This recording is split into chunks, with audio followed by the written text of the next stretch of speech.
하나님의 말씀을 전하려고 합니다. 이 미국 사회에서 우리 크리스찬들이 근자에 주목할 만한 그런 심각한 사안 두 가지가 있었는데요.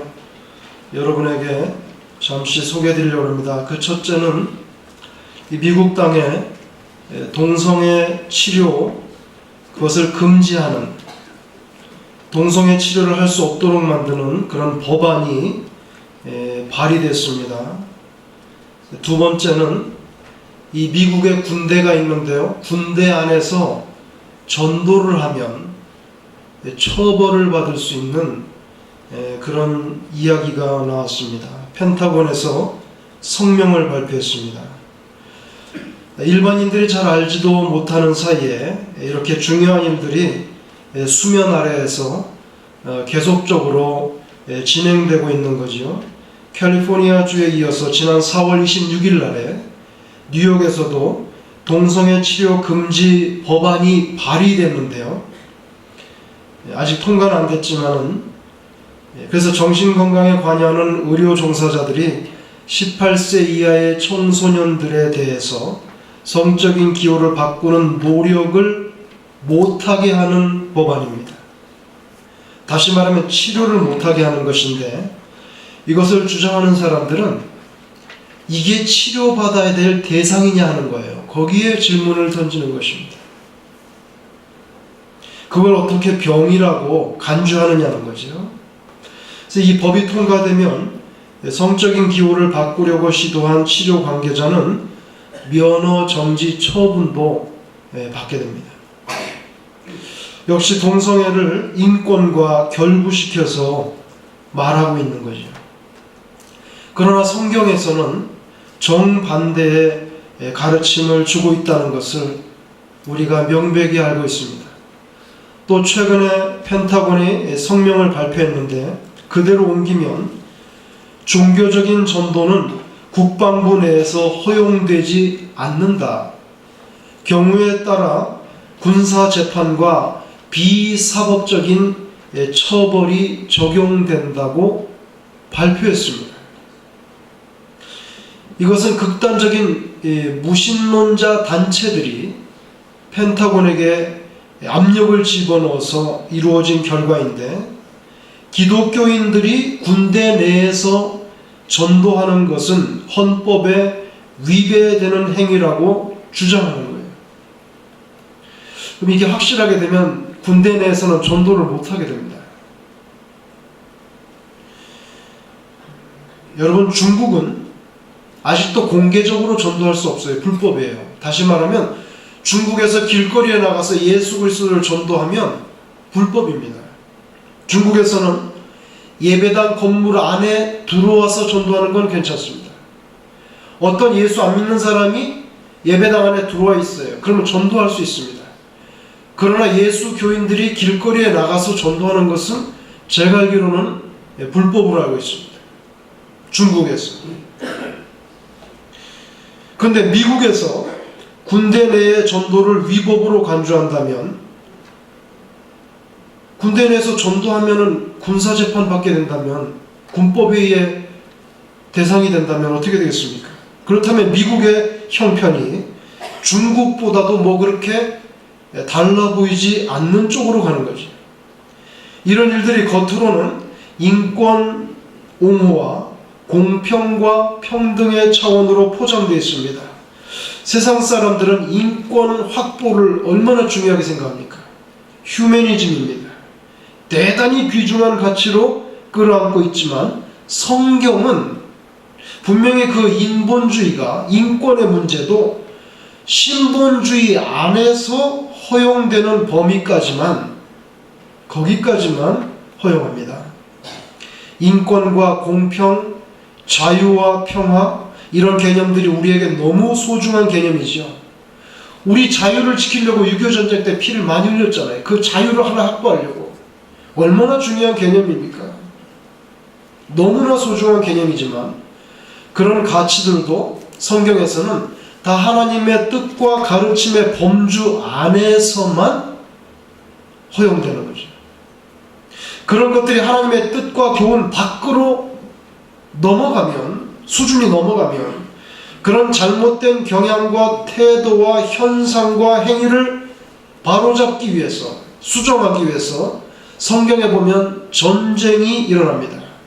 징계가 쏟아지고 처벌과 심판이 하나님이 주체가 되어서 이루어집니다.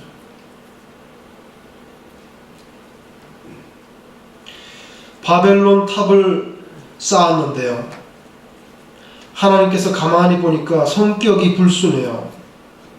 탑을 쌓는 것을 나쁘다 할 수는 없죠.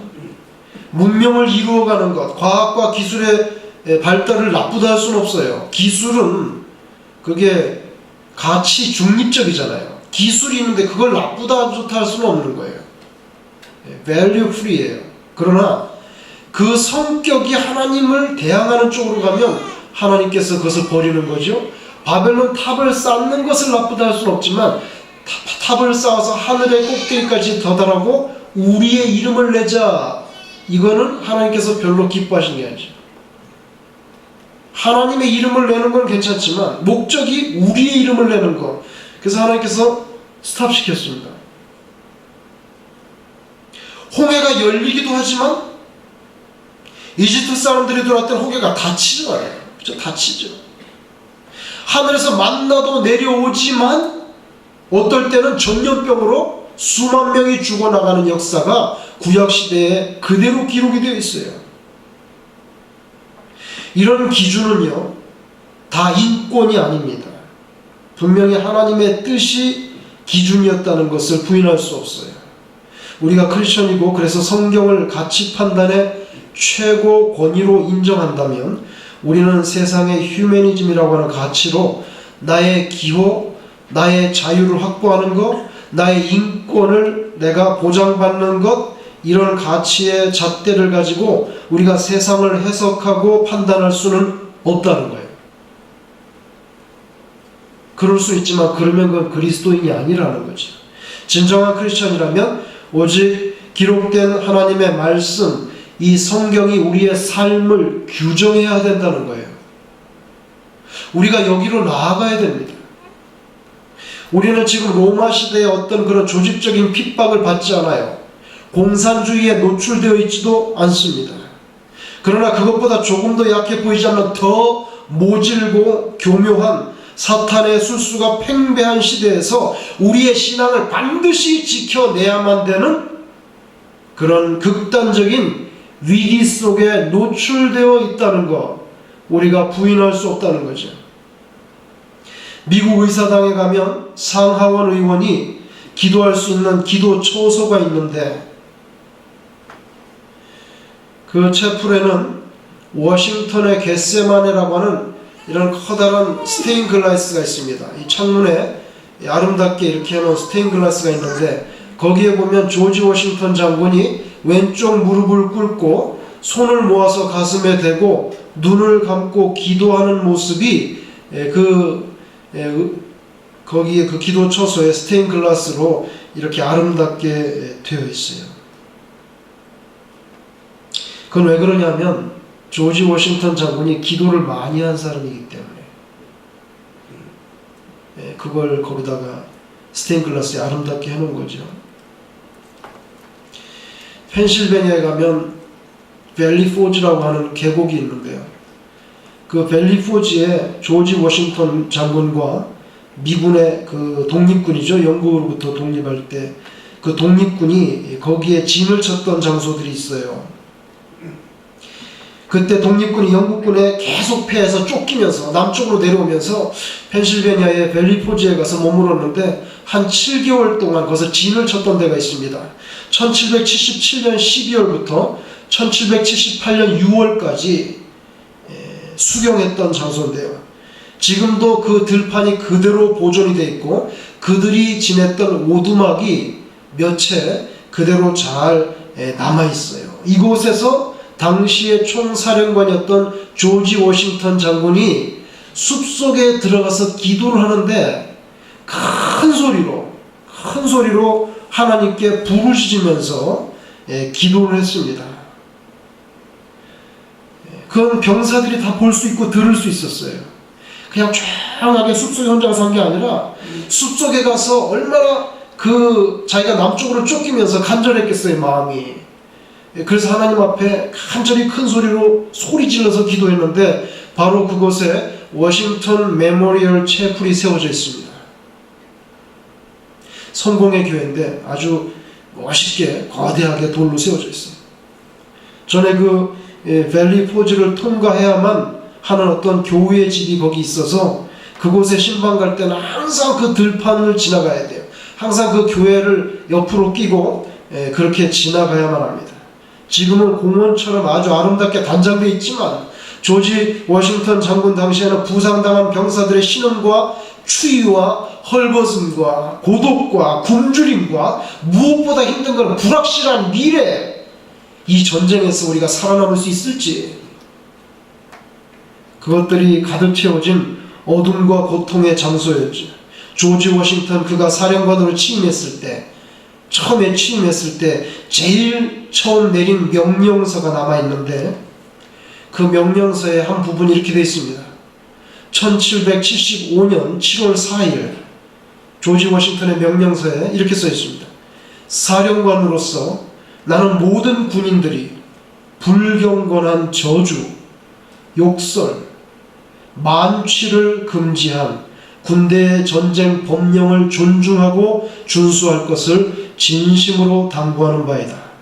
근무에 참여하지 않는 모든 장교와 병사들은 매일 드리는 기도 시간에 정확하게 참여하여 우리의 안전과 보호를 위하여 하나님의 축복을 간구하기를 요청하는 바이다.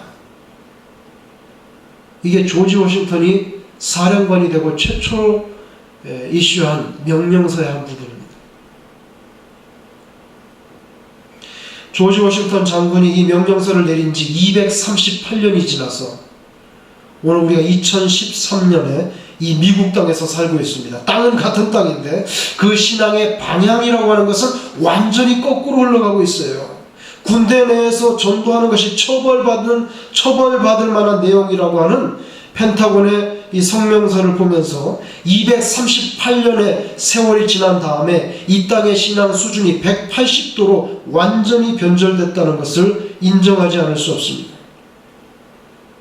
아주 그냥 허름한 그런 비행기를 앞에 놓고 철모를 쓰고 낙하산을 가슴에 끌어안고 등에 지고 엎드려서 이제 기도할 때 맨 앞에 군목이 철모를 벗고 기도하는데 거기 있는 한 100명 정도의 사람은 예수 안 믿는 사람도 꽤 있을 거예요. 그러나 사지로 나가는 입장이기 때문에 기도하지 않은데 전부 무릎 꿇고 고개 숙이고 철모를 쓰고 기도하고 있는 그런 흑백 사진들을 본 적이 있습니다.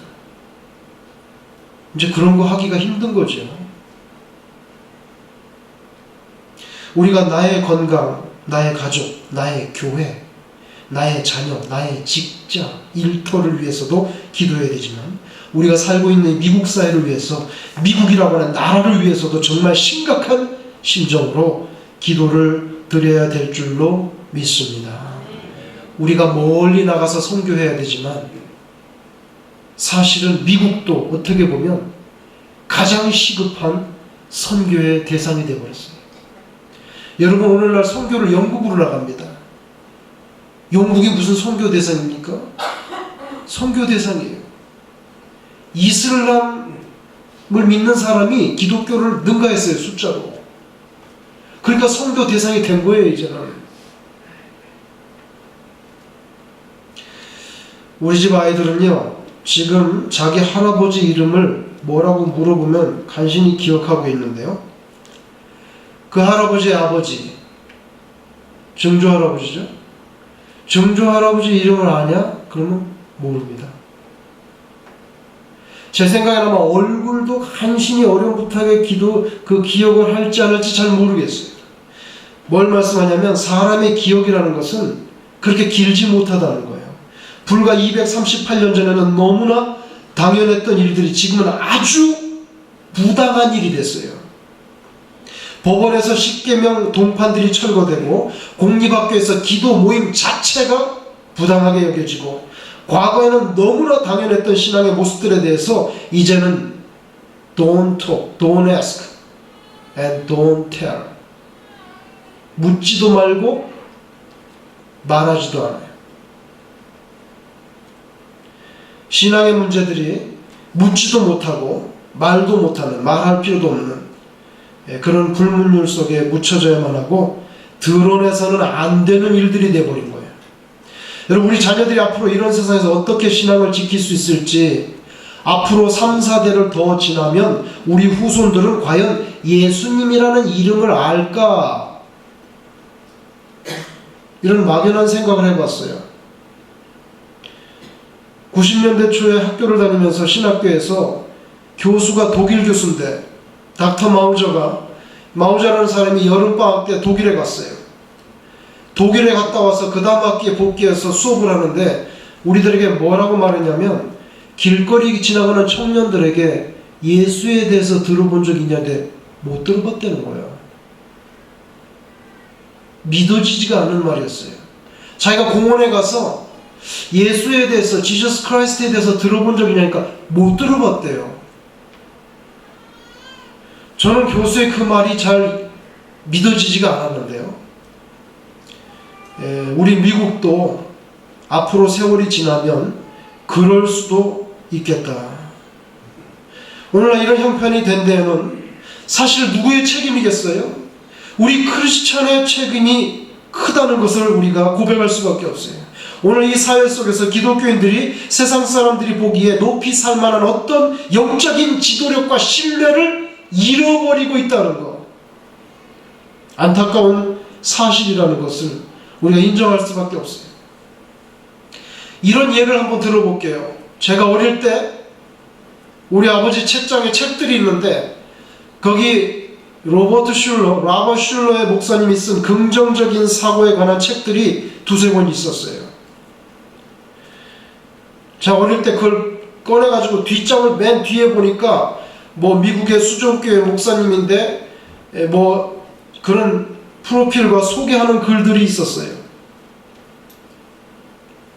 어른이 돼서 1997년도에 그 목사님 있는 수종교회에 무슨 컨퍼런스가 있다 그래서 거기 한번 가봤습니다. 교회 예배당 본당이 무려 1만 장의 유리로, 전부 유리예요. 1만 장의 유리로 다 연결해서 예배당을 지었는데 얼마나 아름다운지 몰라요. 그런 예배당은 처음 봤어요. 예배를 드리는데 강대상에서 저쪽으로 새들이 날아다닙니다. 그리고 새들이 울어요. 꼭 숲속에 와 있는 것 같아요. 그 예배당을 지을 때 유리 한 장 한 장을 성도님들이 사인업 해가지고 그것을 헌금해가지고 지었어요. 예배 시간에 앞을 보지 못하는 시각장애인이 중간중간에 오르간을 연주합니다. 아주 영감 있는 음악을 즉석에서 작곡해서 연주해요. 어릴 때 책에서 봤던 로버트 슐러 목사님 얼굴이 연세 많이 들었지만 앞에 나타나고 그 설교가 간단 명료하고 아주 인상적이었어요. 그런데 작년 2012년 2월 달에 5,750만 불에 그 교회는 천주교에 팔렸습니다.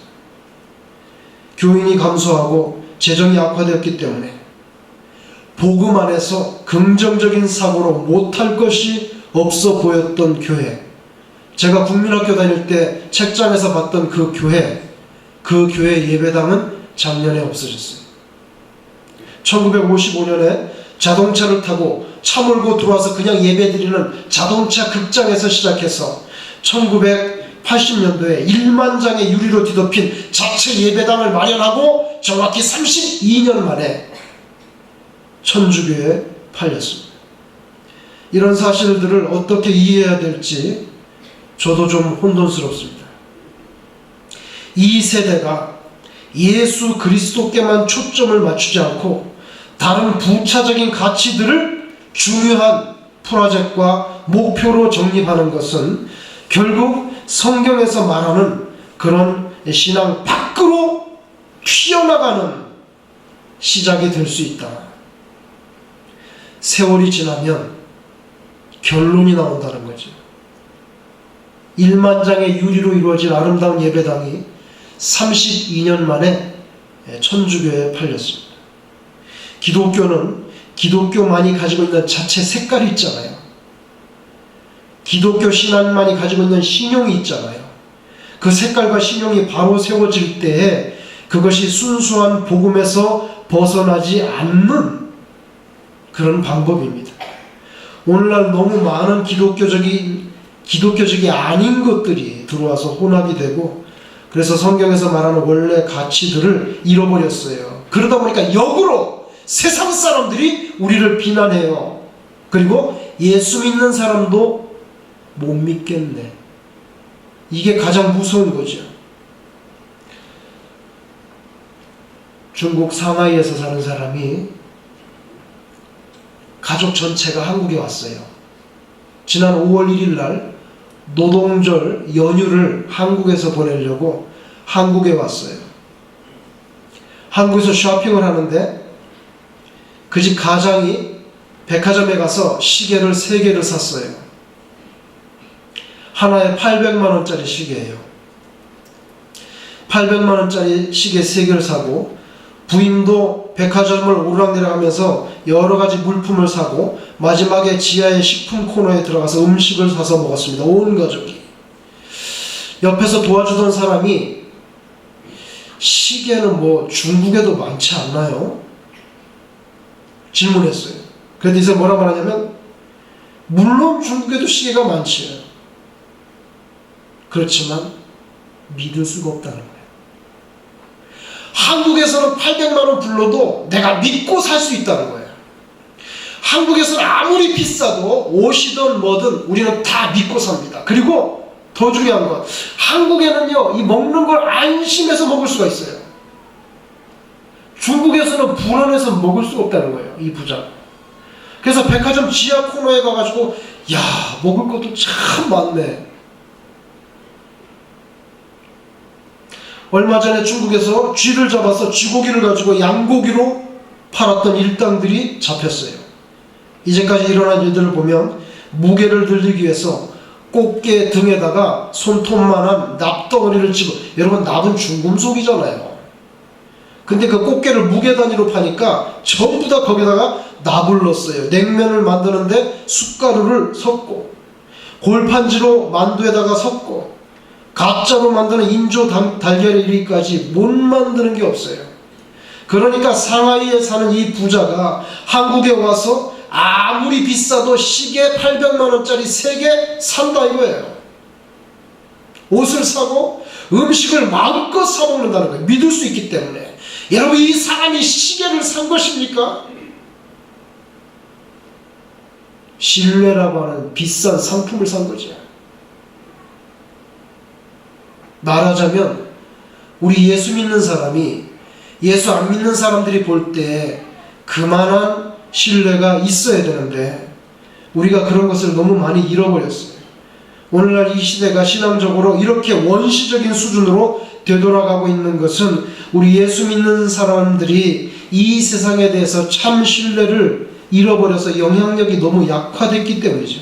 예수님께서 너희는 세상의 빛이라, 소금이라, 그 말씀대로 살지 못하는 결과라고 봐야 됩니다. 세상이 이 지경이 된 것은 바로 우리가 회개해야 될 바로 그 부분이지요. 우리가 주로 우리 자신의 일, 우리 개인의 집, 내 자동차, 자녀들과 일터, 우리 개인의 명예와 자존심을 위해서 열심히 뛰는 동안에 세상 사람들은 오히려 세상의 각종 중요한 가치들에 대한 영향력을 너무 많이 키웠어요.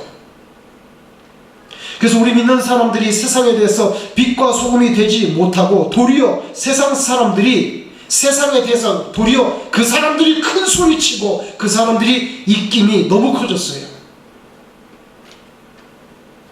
이제는 반대로 이 영향력이 우리에게 밀려들고 우리의 목을 조입니다. 아이들이 도대체 요 사이에 어떤 생각을 가지고 사는지 솔직히 좀 걱정이 돼요. TV 보면 온갖 그런 소리들이 나오고 너무나 당연시되고 있기 때문에, 그래서 주님께서는 우리에게 이미 선명하게 말씀하셨는데요. 먼저 하나님의 나라와 그 의로움을 구하라. 근데 우리는 우리 자신에게 초점 맞춰 살다 보니까 하나님의 나라는 그만 줄어들고 사탄의 영역이 훌쩍 커버렸어요.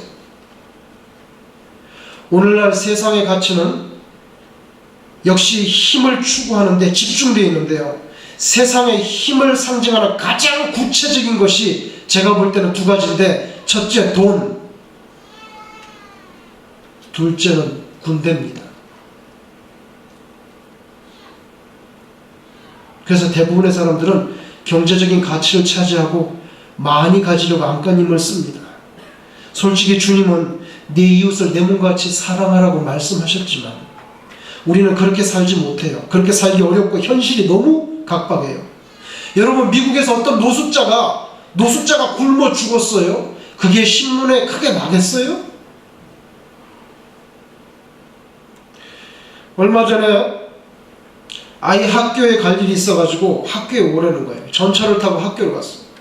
돌아오는 길에 밤이 깊었는데 정거장에 이렇게 딱 지하에 내려갔는데 거기에 털퍼덕 앉아가지고 전철역 그 쐐기둥에 기대 있는 홈리스가 있었어요. 아이의 말에 의하면 저 아저씨는 매일 저기 있다는 거예요. 그러니까 그 사람은 거기서 먹고 자는 그런 사람으로 보입니다. 매일 거기에 있다는 거예요. 하루도 안 빠지고. 제가 이렇게 보니까 밤이 깊었는데 무엇을 씹고 있어요. 자세히 보니까 땅에 앉아서 무슨 광고지 같은 종이를 가지고 있는데 그 종이를 뜯어서 먹고 있어요. 씹고 있어요. 그래서 처음에는 씹다가 뱉어버리겠지 하고 계속 제가 전철 올 때까지 5분 이상을 쳐다봤는데 그게 아니었어요. 반장 이상을 조금씩 뜯어서 실제로 삼킵니다. 어릴 때 염소가 종이를 먹고 소화해낼 수 있다는 것은 들어봤지만 사람이 종이를 먹을 수 있다는 것은 들어보지 못했는데, 염소가 종이를 먹는다는 이야기를 듣고 제가 가만히 있었겠습니까? 어릴 때 우리 집에서 종이를 뜯어서 제가 먹어봤는데요, 씹어서 삼켜봤는데 조금 먹으니까 토할 것 같아서 도저히 먹을 수가 없어요. 토할 것 같아요. 여러분, 맨하탄의 빌딩들은 하늘을 찌르지만 그 땅속의 지하철역에서는 어떤 사람들이 염소처럼 살아갑니다. 이 세상은 경제적으로 위기라고 심각하게 부르짖는데 그런 위기에 대한 경각심 이전에 사실은 더 시급하고 심각한 것이 있습니다.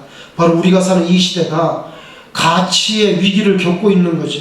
하나님의 말씀을 액면 그대로 받아들이면 되는데 그 액면 그대로 받아들이는 순종의 태도가 위기에 처해 있어요. 땅속 지하철역의 염소 같은 그 거린을 주님의 말씀대로 내 몸과 같이, 바로 저의 몸과 같이 생각했다면 제가 최소한 빵과 음료수를 사서 그 사람에게 전달해야 되지 않겠어요? 근데 전달하지 않았잖아요. 하나님의 말씀이 그대로 이루어지지 않는 것이 우리 믿는 사람들의 정체성의 위기인 거죠. 내 이웃을 내 몸같이 사랑하라 그랬고 설교하고 하지만 염소처럼 살아가는 그 아저씨에 대해서 실제로 빵과 포도주를, 빵과 떡을, 음료수를 사주지는 않잖아요.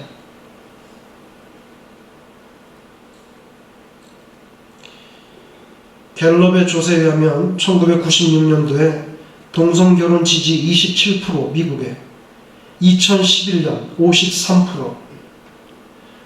저는 과장됐다고 보기 어렵다고 생각합니다. 이걸 반영하는 것이 미국의 교단들에서 이 문제에 대해서 보다 너그러워진 것도 바로 근자 2-3년 사이에 이루어졌어요. 2011년에 미국 사람들 동성연애 지지 53%, 반이 넘었잖아요. 이거 근거 없다고 그렇게 할 수 있는가? 오늘 본문에 이스라엘의 재판관이었던 영적인 지도자 사무엘이 은퇴합니다.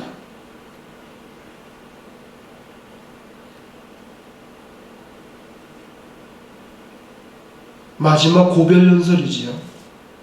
그 내용은 지극히 간단한데 자신이 현직 지도자의 자리에서 물러나지만 그래도 민족을 위해서 기도하기를 쉬는 죄를 범하지 않겠다.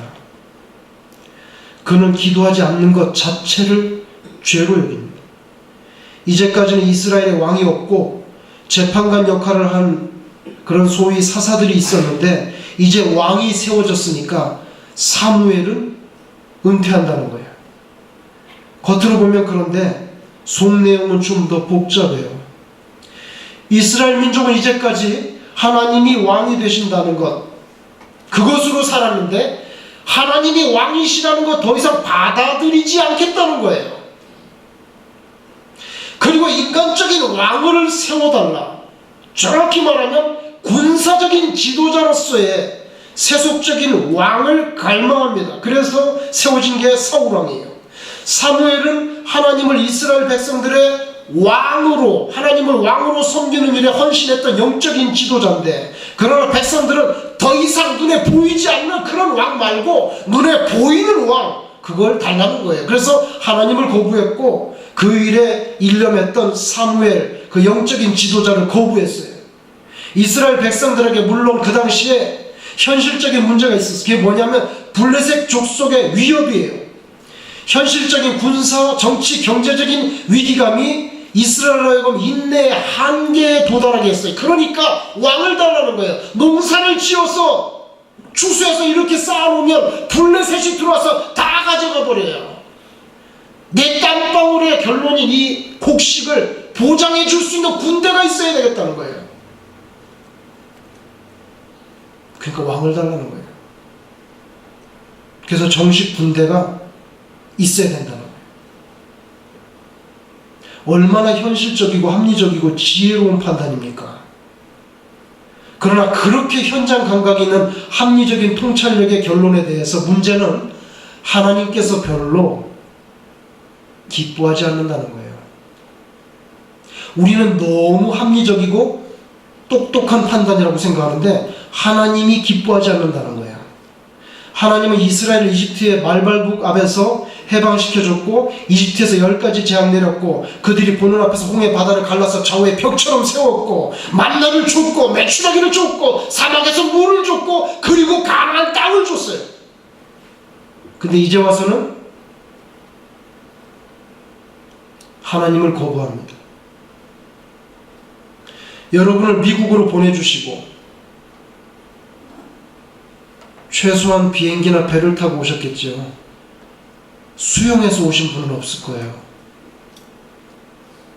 미국에 보내주셨고 옷을 줘서 다 옷을 입고 있네요. 지금 보니까 안경도 끼고 있고 시계도 차고 있고 넥타이도 메고 있고 먹을 걸 다 줬어요. 가족도 줬고 어떤 사람 공부도 시켜줬고. 그런데 간단하게 하나님을 잊어버립니다. 더 이상 하나님이 아닌 인간적인 왕을 요구했어요. 겉으로 보면 너무 똑똑한데 모르는 게 있어요. 그게 뭐냐면 사울이 거느리는 군사들보다 하나님께서 거느리시는 천군, 천사, 이 천상의 군대가 얼마나 더 강력한지를 모른다는 거예요. 하나님을 가장 가슴 아프게 하는 건 뭔지 아세요? 믿지 못한다는 거예요. 홍해도 갈라줬는데 만나도 내려줬는데 나를 전혀 믿지 못하는구나. 그게 섭섭한 거예요. 자신들은 세상에서 가장 똑똑한 사람들이라고 생각했지만 하나님 보시기에는 가장 아둔하고 미련해요. 그들이 원한 대로 왕을 줬어요. 사울이에요. 그러나 하나님의 마음이 얼마나 섭섭하고 불쾌했는지 몰라요. 하나님도요, 자기 자신을 잘 숨기지 못해요. 얼굴이 두껍지가 못해요. 성경 군데군데 그 마음을 그대로 드러내셨어요. 사울왕을 세우고 백성들은 만세를 불렀겠지만 하나님은 이스라엘 백성들에게 버림을 받아서 화가 나셨어요. 그분의 마음을 읽을 수 있는 대표적인 구절을 여러분에게 소개하겠습니다. 호세아 13장 10절에서 11절 제가 읽어보면 전에 네가 이르기를 내게 왕과 지도자들을 주소서 하였느니라. 네 모든 성읍에서 너를 구원할 자 곧 네 왕이 이제 어디 있으며 네 재판장들이 어디 있느냐.